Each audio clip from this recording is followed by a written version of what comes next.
बोलिए सतगुरुदेव की। जब है नाम जीव लेह मोरा, तब है तोर बल हुई है थोड़ा।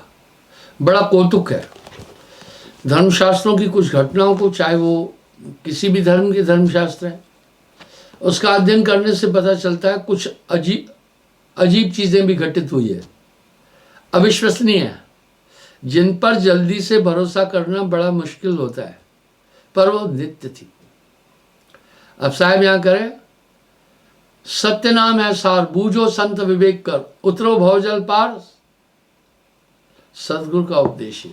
आखिर ये नाम कह रहे, संसार भवसागर का पार, नाम बिना पावे नहीं, कोटिन करे उपाय। बड़ी सशक्त वाणी से संतों ने नाम का महात्म स्थापित किया, बहुत बड़ी ताकत लगाकर अपनी वाणी में। जरूर कुछ वो तत्व है, वो एलिमेंट है। कह रहे हैं, छेड़ सके है नहीं काल, अगम शब्द प्रमाण एम। उसके बाद मौत तुम्हारे पास नहीं आएगी। फिर वाणी में साहब कह रहे हैं, गर्भ निवारक नाम है मोरा। बोल रहे वो सारा नाम गर्भ निवारक है, बहुर न आवे यह संसारा। जन्म मरण के क्रम को तोड़ने वाला वो नाम, बहुत बड़ी नाम की महिमा कही गई है। बस 7 दीप पृथ्वी परिक्रमा, सार शब्द बिन बिटे न भरमा। सार शब्द,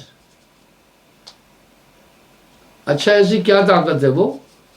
सार शब्द सत्पुरुष का है, लिखा न जाए पढ़ा न जाए। आखिर वो ताकत जब स्थापित होगी तो अंदर में संतो, घर में झगड़ा भारी, 5 सखी पीहू करते, भोजन चाहत निहारी निहारी। बहुत झंझट है इस काया के अंदर। इस शरीर की महिमा कहने के साथ साथ साहब ने इसकी निकृष्टता पर भी अपने विचार रखे हैं। यह तन विष की बेलरी, गुरु अमृत की खान। यह तन विष की बेलरी, गुरु अमृत की खान। शीश दिए जो गुरु मिले, तो भी सस्ता जान। शरीर को विष की बेल कहा, 5 तत्व को अधम शरीरा, तामे भ्रम भ्रम रहल कबीरा। इसको अधम क्यों कहा, उत्तम क्यों कहा? क्योंकि इसका साजो सामान पूरा एक धोखा है। इसमें विष समृद्ध रहत एक संगा, मलियागर में रहत भुजंगा। जैसे मलियागर में खुशबू है चंदन की, चंदन की महक बड़ी जोरदार है, बड़ी जोरदार है, उसकी खुशबू अनुपम है। एक भक्त है, शायद वो सेंट का काम करता है, हर महीने मुझे वो चंदन का तेल देता है। इतनी सी शीशी है, 500 रुपए की। जाकी उत्तम प्रकृति, क्या कर सकत कुसंग। जाकी उत्तम प्रकृति, क्या कर सकत कुसंग। चंदन विष व्यापत नहीं, लिपटत रहत भुजंग। वाह। मलियागिर पर सांप बहुत है, सांप की सिंगड़ शक्ति बहुत तेज है, सांप के कान नहीं है। फिर वो कैसे सुनता, कैसे है वो? उसके सुनने का तरीका है वाइब्रेशन। आप देखते हैं, आपके घर के पास अगर आप रोड के साथ हैं तो गाड़ियां जाती है तो एक वाइब्रेशन होती है, पृथ्वी हिलती है। ये आपने अनुभव भी किया होगा। पर यहां मैं चंदन का प्रमाण दे रहा हूं। ये इतनी सी शीशी है, 500 रुपए की है। नेचुरल है। मैंने उससे पूछा इसकी कीमत इतनी क्यों है? बोला गुरुजी जितने आर्टिफिशियल सेंट होते हैं उसमें केमिकल है, खुशबू तो है, क्योंकि उस सेंट को डिस्ट्रीब्यूट किया जाता है उन केमिकल से, ये शुद्ध है, बड़ी जबरदस्त खुशबू है इसकी। तो लेकिन चंदन को विष व्याप्त नहीं होता है। जाकी उत्तम प्रकृति की क्या कर सकत कुसंग, चंदन विष व्यापत नहीं लिपटत रहत भुजंग। इस तरह ये जगत में साहब क्या कर देता है, आपको सुरक्षित कर देता है। बस मैंने इसका उदाहरण कई बार दिया। एक पोलियो का ड्रॉप बच्चे को सुरक्षित करता है, एक वैक्सीनेशन चेचक से सुरक्षित कर देती है। इस समय कोविड-19 का प्रकोप है, वैक्सीनेशन लगाने से आदमी सुरक्षित हो जाता है। इसी प्रकार नाम एक अद्भुत ताकत है। ऐसे ही नहीं कहा ब्रह्म रामते नाम बरदायक वरदान। जब है जीव नाम लह मोरा, तब निरंजन तोर बल हुए थोड़ा, ताकत कम हो जाएगी। बस एक बात, 100 बात की एक बात है, आप अपने दिल से जानिए मेरे दिल की बात। आप नामदान के बाद अनुभव करें, आपकी पूरी वृत्तियां आपके नियंत्रण में आ गई, आपका मन नियंत्रण में आ गया। मैंने कल भी प्रारब्ध और पुरुषार्थ पर बातचीत की थी, लेकिन नाम ले करे कुछ और। इसलिए संतों ने गुरुमुखता को विशेष स्थान दिया है। नाम ले करे कुछ और, वाह, नाम लेकर कुछ और करे वो ठौर नहीं पाएगा, वो मुकाम को नहीं पाएगा। यहां अभी साहब क्या करे, छेड़ सके नहीं काल। हाँ, काल छेड़ नहीं सकता। अगम शब्द प्रमाणिम, वो गर्भ निवारक नाम है। शरीर की अधमता को भी अभिव्यक्त किया गया है और शरीर की विशेषता को भी किया। अब साहब यहां अपने शब्द में कह रहे, विष अमृत रहत एक संगा, विष अमृत रहत एक संगा, मलियागर में रहत भुजंगा। कह रहे छेड़ सके नहीं काल, अगम शब्द प्रमाणिम, बंदो गुरुपद कंज बंदी छोड़ दयाल प्रभु, तब चरणन मन रंज देत दान जो मुक्ति को। अब सबसे बड़ी बात है, गुरु समान नहीं दाता, क्योंकि वो मोक्ष दान दे देता है। ये तो बहुत बड़ा दान है। आत्मा अनादिकाल से इस संसार सागर में भ्रमित है, गुरु आवागमन मिटाता है। सहजो भाई अपने एक शब्द में गुरु की महिमा कह रही है, गुरु न तजू प्रभु को तज डारू, गुरु के सम प्रभु को न निहारू। बाद में बड़ा वजन है। हरि ने कुटुंब जाल में घेरी,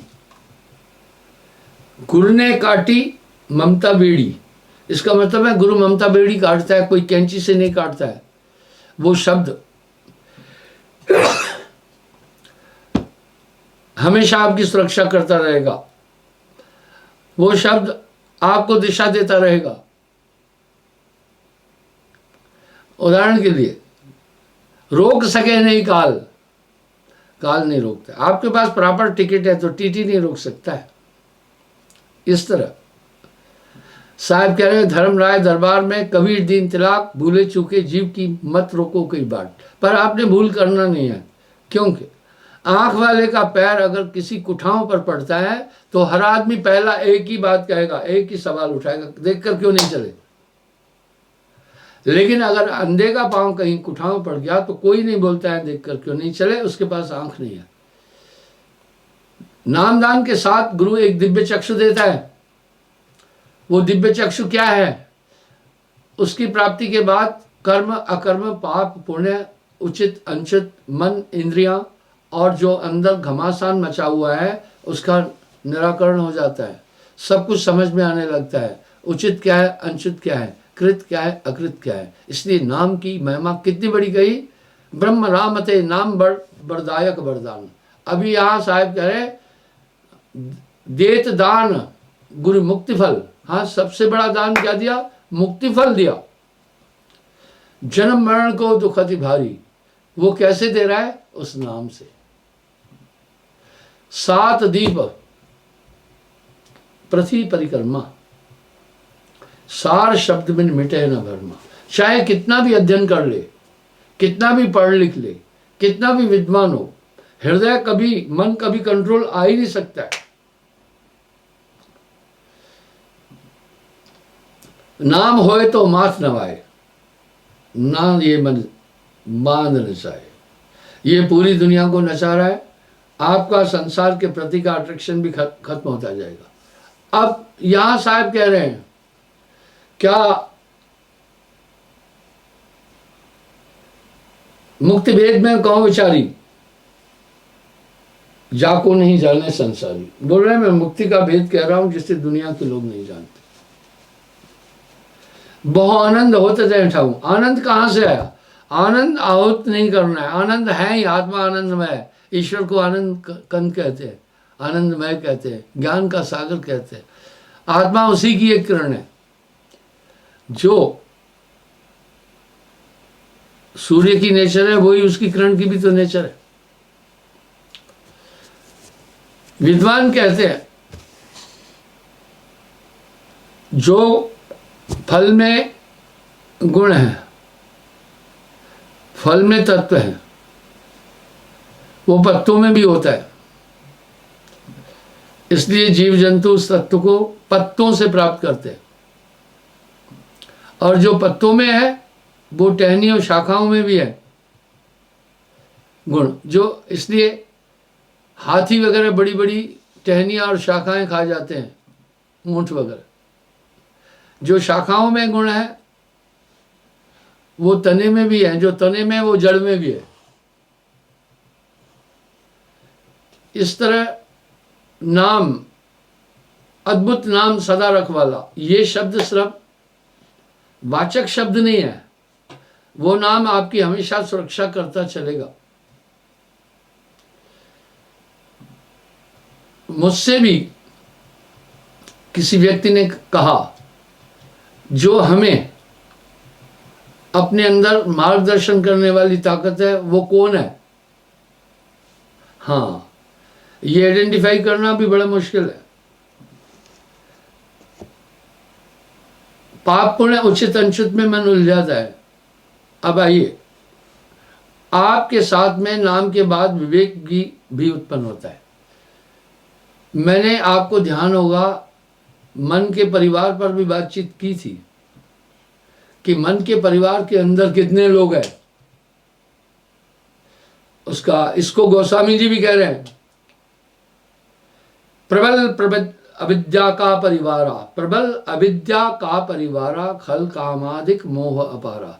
ये माया का परिवार है और मन माया तो एक है, खल कामादिक मोह अपारा। वो सब असुर घट में बसे आपके साथ बैठे हैं, उनकी हुकूमत चल रही है। निस्संदेह आपको नाम की प्राप्ति के बाद दुनिया के लोग अजीब लग रहे होंगे, चाहे आप कुछ नहीं पढ़े लिखे हैं। अंतर चेतना की जागृति कर देता है नाम। कहे कबीर नाम बिना सूनी शरीर। बस शब्द इतने सटीक है, जागट नाम न संचरे, तिसको जान मशान। जैसे खाल लोहार की सांस लेते मन प्राण। जिस शरीर में नाम नहीं है वो शमशान घाट की तरह है। नाम बिना सब सुहीना। वो इतनी सुरक्षा देगा सभी इच्छाओं को। जब नाम हृदय रहा, भया पाप का नाश, अंतःकरण शुद्ध हो जाएगा, पक्का हो जाएगा। जैसे चिंगी आग की पड़ी पुरानी घास। आग की एकमात्र चिंगारी घास के अनंत टुकड़ों को भस्म कर देती है। इस तरह नाम हृदय शुद्ध करता है। नाम बिना हृदय शुद्ध ना होई, कोटिन भांत करे जो कोई। करोड़ों प्रयास भी क्यों नहीं करे, नाम के बिना अंतःकरण कभी भी शुद्ध नहीं हो सकता। पकड़कर नाम का झाड़ू सफा कर हुजरे है दिल को। मैं एक टेक्निकल बात बोलता हूँ, नाम के टाइम पर मनुष्य थोड़ा विधि को नहीं समझ पाते।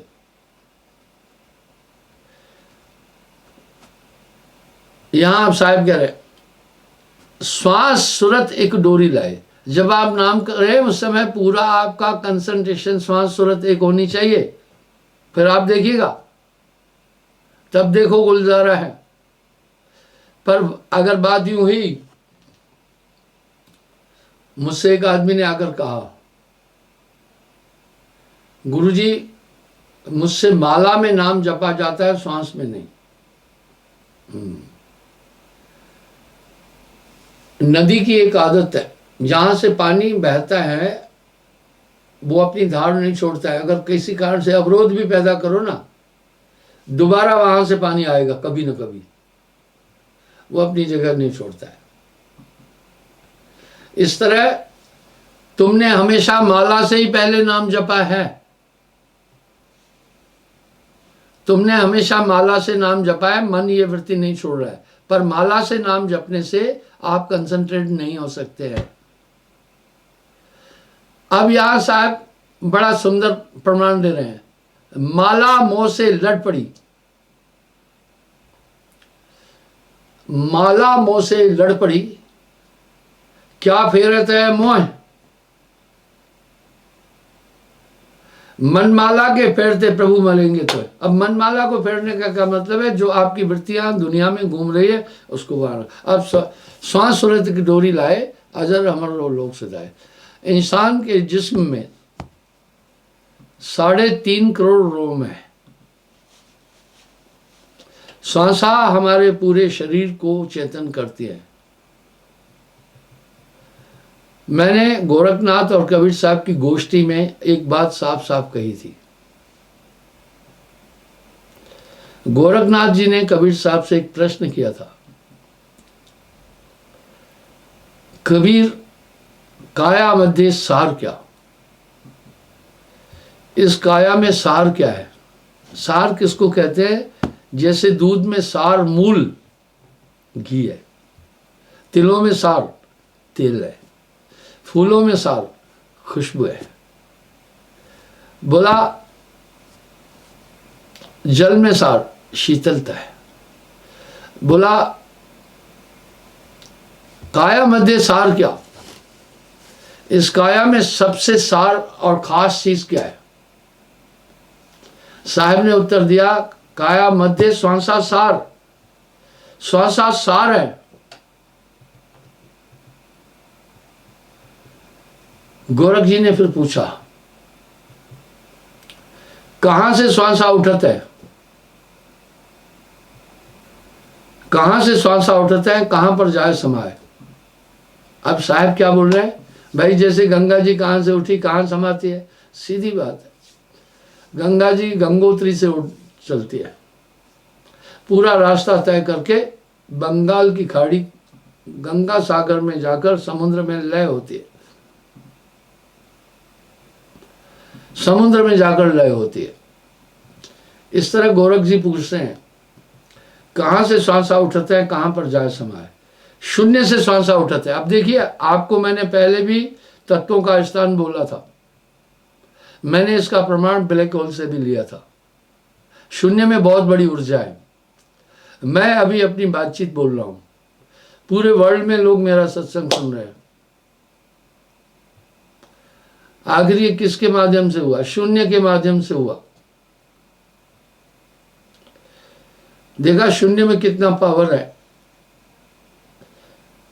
ब्लैक होल के माध्यम से भी बताया था कि शून्य जो है, निरंजन को भी शून्य का, इसलिए उसे निराकार कहते हैं। शून्य का आकार नहीं होता है, वो सभी चीजें जो ब्लैक होल में समाती है उनको डिसल्यूट कर देता है और उनका साकार स्वरूप खत्म कर देता है, लेकिन उस पदार्थ की एनर्जी अपने अंदर समाता है। जैसे किसान लोग गुड़ बनाते हैं या मशीनों में चीनी बनाते हैं, गन्ने से, गन्ने को परो लेते हैं और उसका फोक फेंक देते हैं, उसमें सार मिठास थी वो निकाल लेते हैं। इस तरह ब्लैक होल क्या करता है, अपने अंदर जिस भी, हर एक में ताकत है, एनर्जी है। जल में एनर्जी है, अग्नि में एनर्जी है, देखो एनर्जी है, अग्नि की एनर्जी से तो कई काम हो रहे हैं। वायु में एनर्जी है, आप देखें गैस के द्वारा ट्रेनें चलती हैं, गैस में बड़ी एनर्जी है। पृथ्वी तत्व में एनर्जी है, 60 elements are contain in soil, इसमें तो बहुत एनर्जी है। आकाश में एनर्जी है, वाह, ये पूरा ब्रह्मांड इनसे वो है। अब वो क्या करता है ब्लैक होल, पूरी एनर्जी उस पदार्थ की अपने में सेव करता है और बाकी चीज डिस्ट्रैक्ट कर देता है। इस तरह वो अपनी पूरी एनर्जी रखता है। इसका मतलब है वो शून्य में एनर्जी है। इस पर साहब एक बात साफ बोल रहे हैं, शून्य में रचो संसारा, शून्य का है खेल सारा। तो ये श्वासा भी शून्य से उठ रही है। अंतोगत्वा ब्लैक होल पूरे ब्रह्मांड को अपने में लय करता है, सभी 5 तत्वों को लय करके शून्य एक पावर बनाता है। इसीलिए तो मुसलमान भी तो कह रहे हैं बेचूना खुदा, निराकार परमात्मा, उसका आकार नहीं कोई, वही उस शून्य की बात कर रहे हैं। वेद कह रहा है निराकार, निराकार ते वेद, आदि वेद जानत नहीं, निराकार। इसी को तो ईसाई भी कह रहे हैं ना, आकाशी पिता, शून्य। तो शून्य में श्वासा, शून्य से श्वासा उठता है, नाभि जल में है। पूरा खेल तो श्वास का है। और श्वास का उद्गम कहां से हुआ, शून्य से हुआ, वो एनर्जी वहां से आई। शून्य उसकी नहीं है, शून्य तो प्रभु की है। वो कूर्म जी से निरंजन को प्राप्त हुई थी, पर अभी अधिपत्य निरंजन का है। निरंजन ने कुछ नहीं बनाया है, आदि सृष्टा वो परम सत्ता है, उसी की शून्य से फिर पांच तत्व उत्पन्न हुए, उसी से ही, और उन्हीं 5 तत्वों से फिर पूरी प्रकृति बनी। वो तो उसे प्राप्त दी गई है। इसलिए परमात्मा को सर्वमयी भी इसी दृष्टि से मानते हैं कि कण कण में समाया हुआ है। वो जितनी ऊर्जा 5 तत्व की है वो भी वहीं की है। निरंजन के पास अपना कुछ भी नहीं था, वो एनर्जी भी वहीं से प्राप्त हुई है। तो अब शून्य से श्वास उठाता है, वहां से श्वास एनर्जी आ रही है, वहीं से स्टॉप कर दिया जाता है, आपके प्राण खत्म हो जाते हैं, यमराज ले गया। नाभि दल में आए, वो नाभि दल में आ जाती है एनर्जी। अब यहां पर गोरखनाथ जी पूछ रहे हैं श्वास को कैसे पकड़े। कहा हाथ पांव बाकी नहीं, हम पकड़ते हाथ से, पांव से, कमर से। ये सूरत से पकड़ी जाए, ये सूरत से पकड़ी जाती। इसलिए जब आप श्वास सूरत एक जगह करते हैं तो उस एनर्जी में समाने लग जाते हैं। तभी तो साहब कह रहे हैं श्वास सूरत एक डोरी लाए, अजर अमरो लोग से लाए। अगर आप माला फेर रहे हैं तो आपकी एनर्जी तो उधर ही लगी हुई है, कठी कहां से हुई। तब तो साहब यहाँ शब्द कह रहे हैं माला तो कर में फिरे, जीभ फिरे मुखमाए, मनवा तो 10 दिस फिरे। यह भी सुमरण है। आगे चलकर आपको कहाँ जाना होगा सुमरण करते करते, पता है, इन इंद्रियों से परे हट करके फिर अजबा में जाना होता है। वहाँ पर वो पूरी एनर्जी वहाँ संग्रहित हो जाती है। जो एनर्जी इस समय आपके काया को चला रही है, पिंडे से ब्रह्मांडे, वही एनर्जी ब्रह्मांड को भी चला रही है। जब ये पूरी एनर्जी संग्रहित होकर के शून्य में आ जाती है, उस समय सूरत से संग्रहित होकर के काया फाया कुछ नहीं रहती, आप एनर्जी के रूप में हो जाते हैं। अभी वही एनर्जी बॉडी में आ गई तो आप बॉडी रूप हो गए। उसमें इतनी ताकत है, उस रूप में बिन पैर चले, बिन कान सुने, बिन हाथ हजारों काज करे, वो संकल्प देही भी दिव्य शरीर भी कहते हैं। वो एक एनर्जी है, वो एक एनर्जी है। इसलिए मैंने उन्हें कहा भाई सुमरण श्वास और श्वास का, मैंने बोला ये माला वाला झंझट छोड़ दे तू, इससे तुम्हारी एनर्जी अपने पॉइंट पर जा ही नहीं सकेगी। जब तुमने एनर्जी हाथ में माला को घुमाने में लगाई है, तुमने अपनी एनर्जी उधर अंगेज कर दी। इसलिए क्या कह रहे हैं पता है, साकार पदार्थों का ध्यान नहीं करो, क्योंकि जिन चीजों में तुम ध्यान करोगे तुम्हारी एनर्जी वहीं हो जाएगी। ठीक है, तुम्हारी एनर्जी उधर ही हो जाएगी, तुम वहां से नहीं निकल पाओगे। अब यहाँ ध्यान मूलम गुरु रूपम क्यों कह रहे हैं कि गुरु एक अध्यात्म सत्ता का केंद्र है। जब तुम्हारा वहां ध्यान होगा तो तुम भी धीरे धीरे तुम्हारा पूरा कंसंट्रेशन उनमें समा जाएगा। तुम भी तुम्हारी भौतिक एनर्जी तब तुम्हारी एनर्जी भौतिक पदार्थों में लगेगी नहीं। अब यहां साहब एक शब्द बड़ा सटीक कह रहे हैं, कबीर मन तो एक है, भावे जहां लगा है, भावे गुरु की भक्ति कर, भावे विषय कमाए। एक्चुअल आपकी एनर्जी आपकी सुरती है, मूल एनर्जी वही है। अब आपकी वो एनर्जी किस में लग गई है? भौतिक पदार्थों में। कैसे लग गई है? ध्यान से सुनना।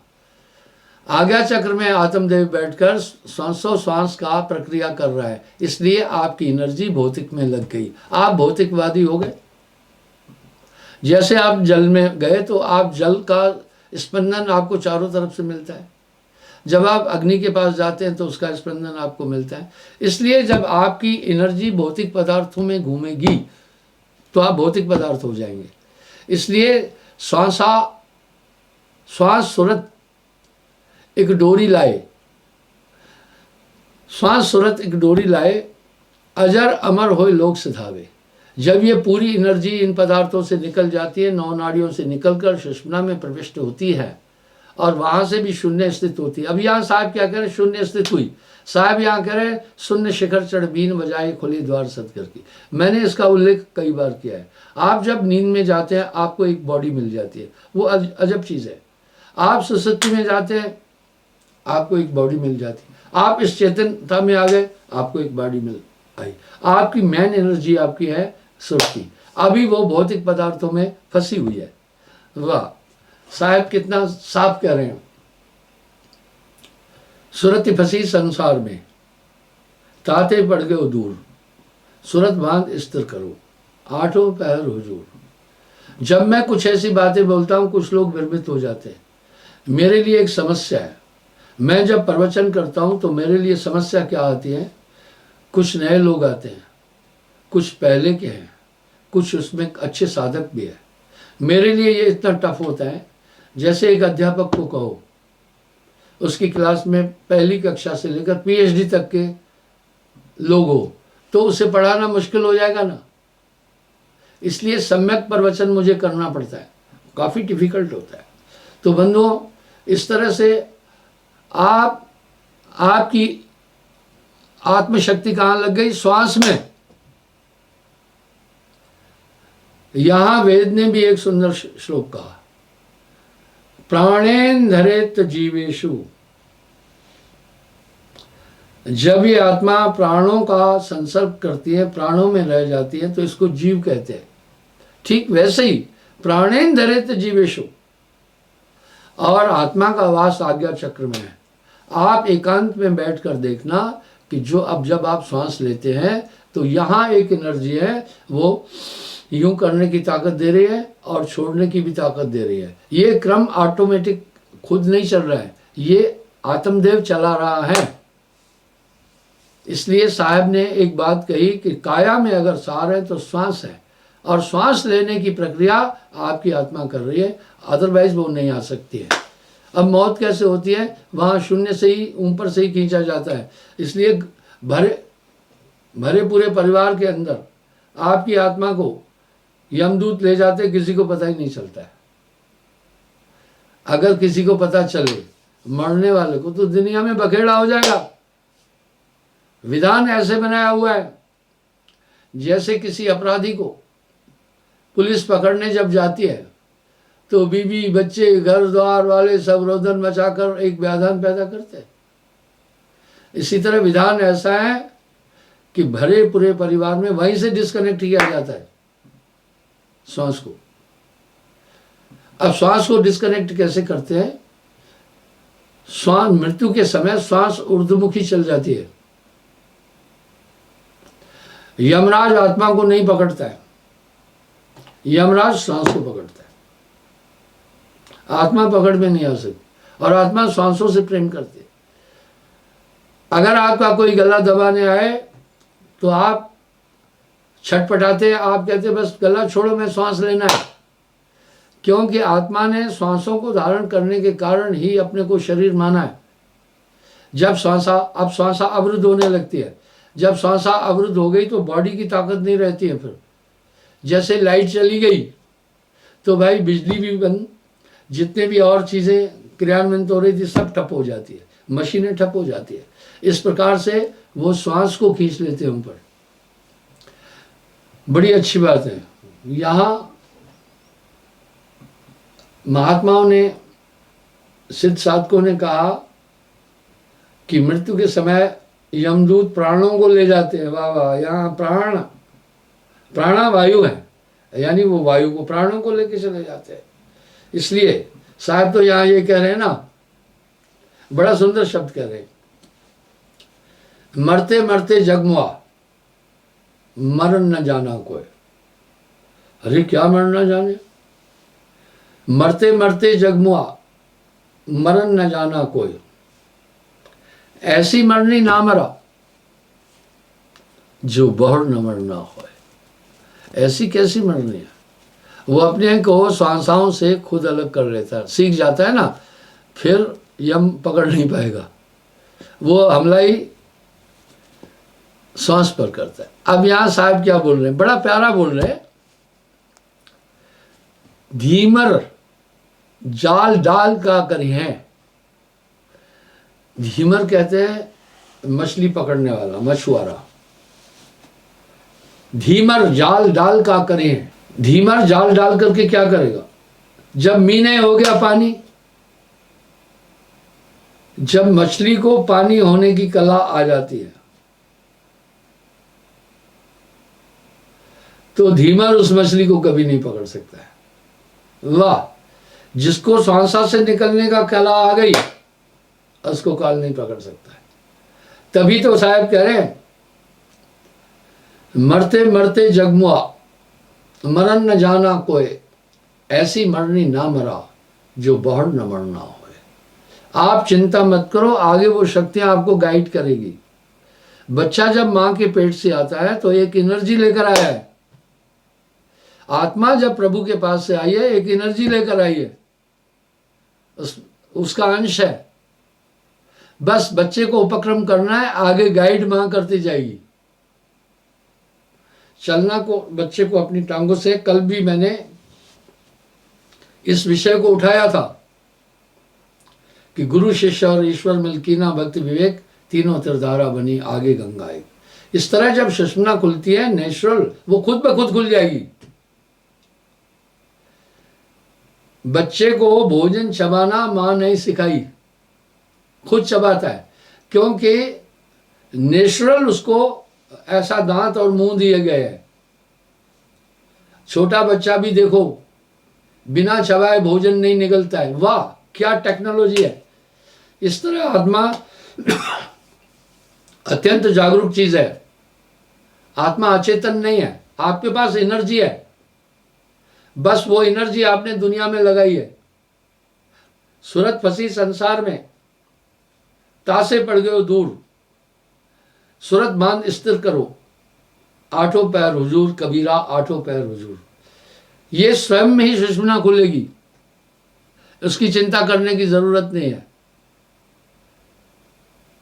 बच्चे को मां ने वक्षस्थल का दूध पीना सिखाया नहीं। दूध पीना तो एक कला है, दूध निकालना भी पशुओं का एक कला है।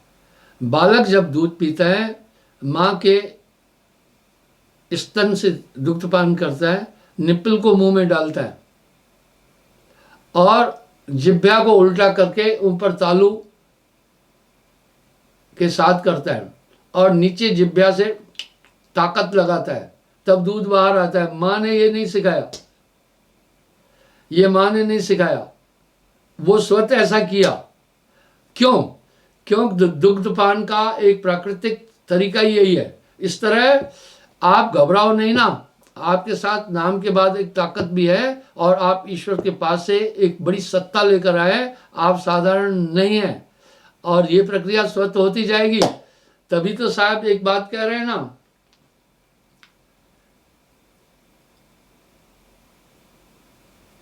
कह रहे हैं बनत बनत बन जाई, बनते बनते बनते बनते बन जाएगी। गुरु के द्वारे लग रहा है भाई, इसलिए जैसे आप सुमरन करेंगे आपकी एनर्जी बढ़ती जाएगी। क्यों बढ़ेगी? जो आपकी एनर्जी पूरी दुनिया में बिखरी है, आत्मा के अंदर कोई कुछ कम नहीं कर सकता है, कोई उसमें प्लस नहीं कर सकता है, बस आत्मा के आगे आवरण है। इसलिए जितने भी महापुरुष हुए जिन पर आज शोध और रिसर्च हो रहा है, उसमें बड़े बड़े विद्वान नहीं थे, वो इसी स्मरण की ताकत और कंसंट्रेशन की ताकत से मान्य और ज्ञानी हो गए। आत्मा के अंदर कुछ इंक्रीज नहीं किया जा सकता, कुछ डिक्रीज नहीं किया जा सकता, कुछ निकाला और समाविष्ट नहीं किया जा सकता। स्वतः ये शक्तियां तब जागरूक हो जाती है। बंद दशा में जीव है, प्राणों में बंध गया ये जीव है। मोक्ष दशा में शिव, शिव अमर को कहते हैं। कहे कबीर धर्मदास से, यही जीव यही शिव। क्या बातें हैं, कितनी गहनता है इन रहस्यों में। इस प्रकार से वो एनर्जी जब पूरी संग्रहित हो जाती है, इसके लिए कहो, गोस्वामी जी भी इसको कह रहे हैं, कहो भक्ति पथ कौन प्रयासा। अरे भाई, भक्ति में कौन सा बहुत कठिन प्रयास करना, नहीं जप योग न तप उपवासा। अब साहब यहां कह रहे हैं सहजे सहज पाइए। धीरे धीरे धीरे धीरे एनर्जी जब संग्रहित हो जाती है तो ये श्वासा के जो नाड़ियों के बंधन है कट जाते हैं, तब आत्मा को वहां अंतवाक शरीर की प्राप्ति होती है, जिसके माध्यम से वो पूरे ब्रह्मांडों को स्वतः ही देखने लग जाता है। ठीक ये वैसे ही ऑटोमेटिक होता है। स्वप्न में जब आप किसी चीज को देखते हैं, उसकी संरचना आप नहीं करते हैं, वो स्वतः उसकी संरचना हो जाती है। इस प्रकार बनत बनत बन जाई, साहिब के द्वारे लग रहा भाई। जैसे जीव सुमरण करता है तो उसके अंदर ये शक्तियां संग्रहित खुद ऑटोमेटिक हो जाएगी। आप सिर्फ भोजन तो खाएं ना। गोस्वामी जी ने रामायण में इस पर बहुत सुंदर एक प्रमाण दिया है, जठर पर। जैसे आप भोजन खाते हैं, बाकी प्रक्रिया आपका जठर खुद करता है। वो खुद उसमें सिस्टम बना हुआ है। आपकी आत्मा कोई मामूली नहीं है, जठर में सिस्टम बना हुआ है, उसको डाइजेस्ट करता है, फिर अमाशय है, फिर वहाँ हीट होती है, फिर वो डिस्ट्रीब्यूट होकर आंतों में जाता है, फिर जाकर प्रोस्टेट के पास पहुँचता है, वो उसको ग्राइंड करती है और मल अलग करती है, ठोस जो है, और लिक्विड अलग करती है, और उसको फिर पास करती है किडनी के पास। वो किडनी के पास आकर के किडनी छानती है, प्रोटीन वगैरह बाकी जितना बाकी वेस्ट है वो रिटर्न यूरिन ग्लेडर में करती है, और वो वापस आकर के आपके फेफड़ों से ऑक्सीजन प्राप्त करता है और ब्लड बनकर हृदय में आता है। वाह, जीवन की प्रक्रिया। आपने सिर्फ क्या किया? आपने तो सिर्फ भोजन किया, बाकी का पूरा सिस्टम ऑटोमेटिक था। बस आप सिर्फ स्मरण करें। साहब के शब्द बड़े प्रासंगिक है, जब तब संयम साधना सब स्मरण के माँ है, कबीर जाने संत जन स्मरण संपचना है। क्षमा चाहूँगा, समय हो रहा है, कल फिर मैं पुनः हाजिर हो जाऊंगा। एक प्रार्थना करना चाहूँगा। इस बार क्या हुआ, मैंने नामदान की डेट अनाउंस की थी। अब मेरे सत्संगियों ने क्या किया, एक दूसरे को शेयर करना शुरू कर दिया। बड़ी बेवकूफ़ी है ये। कोई मेरे विरुद्ध भी लिखता है तो मेरे नाम ही उसको शेयर करने लगते हैं एक दूसरे को। वो तो वायरल नहीं कर पाया, उसकी इतनी कुवत नहीं थी, उसकी उतनी पहचान नहीं थी, वो कुछ नहीं डैमेज कर सकता है। लेकिन फिर हमारे लोग मूर्खतावश एक दूसरे को भेजते हैं, देखो साहब के लिए ऐसे लिखा, यूं कहा, यूं किया।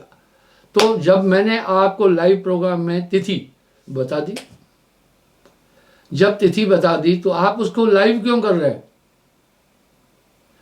अब होता क्या है, न्यूज चैनलों में लोग बैठे हैं, वो सिर्फ ये देखते हैं कि कौन सी चीज की इस समय ज्यादा वायरल हुई, फिर वो चैनल में देते हैं। इसलिए मेरी वो बात जो थी दीक्षा समारोह की, नेशनल चैनल में आई कि आजकल गुरु दीक्षा प्रोग्राम का वीडियो वायरल हो रहा है, देख लिया ना।